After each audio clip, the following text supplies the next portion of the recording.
What's going on, guys? This is Matt Marinoff, Real Estate Recovery Group. Don't adjust your screens. That's correct. We've got Naeem Boucher today with us live on live streaming with Real Estate Recovery Group, hashtag RRG. As far as my screen is concerned, yeah, I know it's FooBard. You see a little bit of me on the background, it's all shaded out like that. Yeah, I'm not technical and stuff like that. But anyway, I'm happy to have this young gentleman on the line. 28 years old, has been in real estate 5 years. He's got a little bit of a story. I want him to come on, tell everybody about. Now, it's funny. I don't really know him that well, but I saw a video that was shot, and Anthony Rivera was promoting the shit out of it, and I saw it, and it cracked me up because, you know, he's got some rhythm. I saw him dancing with his friends in one of the rooms, and they were like dancing and joking around in one of the listings, and I was like, you know what? I got to get this guy on. I love the energy. So without further ado, Naeem, thank you so much for coming on. I really appreciate it. No problem at all. I know you're a busy guy. As usual, I've got questions that I ask, people that I come on. But first and foremost, how's your morning going? My morning is crazy. Phone calls. I had a show on earlier. Business is booming right now, so just trying to get everything organized and trying to, do as much as I can while being productive. So mornings are always busy, but that's like part of the grind. Got you. Anybody ever ask you if you have any relation to like Wesley Snipes? I've heard that before. Reggie Bush. Yeah, definitely Reggie. What about Sean? What about Sean Combs? I've heard that too before. Got you.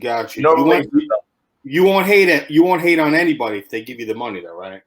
No, absolutely not. I got you 100%. So I got a couple of questions, like I do with most of the people that come on the show. Nothing too hard. Okay. But basically, if you could just let people know, like, where you've been, what you've been up to, what's going on. Well, right now, I literally just very much focused in my business. I have a lot of clients right now that are looking for investment properties, first-time homes. My team is expanding. I brought on about 5 agents, so I'm getting them up to speed as well on things. Branding. The Corona time is crazy, but the market is on fire. It's hot, so it's very important that I'm trying to get my business to a point where we can, operate at a high level. So that's really been my main focus. I own property as well. So, and make sure that my properties are operating and all my tenants are happy. So I'm just trying to keep the system and everything going, like everything that I've built right now for myself. So that's really been like my main focus. So do you think that the majority of people that you come into contact with right now are newer in the industry and really don't know what it's like to be in a down market? Because you've only been in the industry for 5 years, but I'm sure you knew about the crash, 2007, 2010, and that type of era. What's your input? What do you see, or what do you think is going to happen moving forward? What's your thoughts? So my thoughts are, this is definitely my first time going through something that's crazy like this. My thoughts are that, and I'm not an expert like as far as predicting the market and whatnot, but here's my thoughts. My thoughts are that everyone from New York right now is clearly trying to come to New Jersey and buy. The rates are extremely low. We have so many buyers, right? Yes, there's a lot of people that were affected, a lot of people that lost their jobs. But there's still people out there that are trying to buy and that can't find any land, right? And there's only so much inventory. So I think that things will stabilize eventually. I don't see anything really tanking or crashing, unless the people that are buying like single family homes, like really like generally just can't afford it. But it's not like the mortgage people or lenders are like giving ridiculous, like crazy loans, or the rates are low, right? They're checking credit. Their banks are very, very, very tight right now with the financing. So if people are getting loans, they can afford it. I personally don't see anything tanking. The people that maybe lost their jobs and that own homes, I think they should just sell, right? Because if they can't afford it and if they're not working, now's a great time to sell. So I don't see things tanking.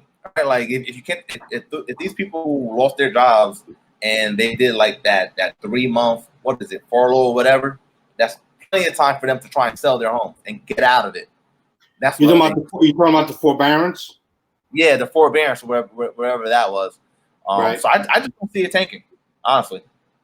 Okay. Well, man, I hope to God you're right.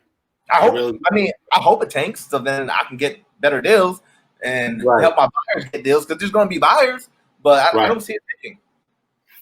Right. So, I mean, obviously, everybody has a different, aspect of what they think is going to happen in the market. Yeah. Unfortunately, I'm going to tend not to agree with what you're saying. And unfortunately, the reason why I'm saying that is because past experience and what I've seen, going forward as far as, in the industry. And because of what happened with COVID, my team always predicted 2020, 2021, there was going to be an adjustment in the market. Okay. And the reason being was because there was a lot of failed loan modifications in 2013, 2014. Those modifications, based on past experience with other people that were in foreclosure, are getting pushed essentially to the top of the funnel. But now, because of COVID and what's going on with that, they're offering forbearances. And if you're lucky, you get a deferment, and they're actually saying they'll put the difference on the back of the mortgage. But the problem is that what they're not explaining is, what about the people before that were already hurt, or they were hindered with the loans that they currently had, and those properties put into modifications. Now, newer people that are in the industry like yourself wouldn't really know anything about that, which is fine. The forbearances with like Freddie Mac and Fannie Mae, they're going to work things out. They're going to work things out. But what about the loans that are privately held? And there's a ton of loans like that are out there. Those types of programs are not going to be made available. So you're going to see a mixture between, unfortunately, you're going to see good and evil. And people are going to be very upset in the next, I'm going to say, 3 to 6 months going forward, as people are pulling out of these forbearances and some of these agreements that they've been put in place with. And you could call your bank and you could try to speak with them and see if there's other programs available. Matter of fact, I'm telling people that are reaching out to us, we have past clients that we helped years ago that are calling us, and they are freaking out because they're wondering, hey, what is going to happen with the market? And, because I did a loan modification on my house and I saw the difference of it on my property, even though the market's gone bonkers, I still owe a lot of money on my house. So 100%. You're going to get a lot of residual work from people that were hurt the first time around. So who knows? Oh, wow. Yeah. So who knows? Maybe you might be right. I hope to God you are right.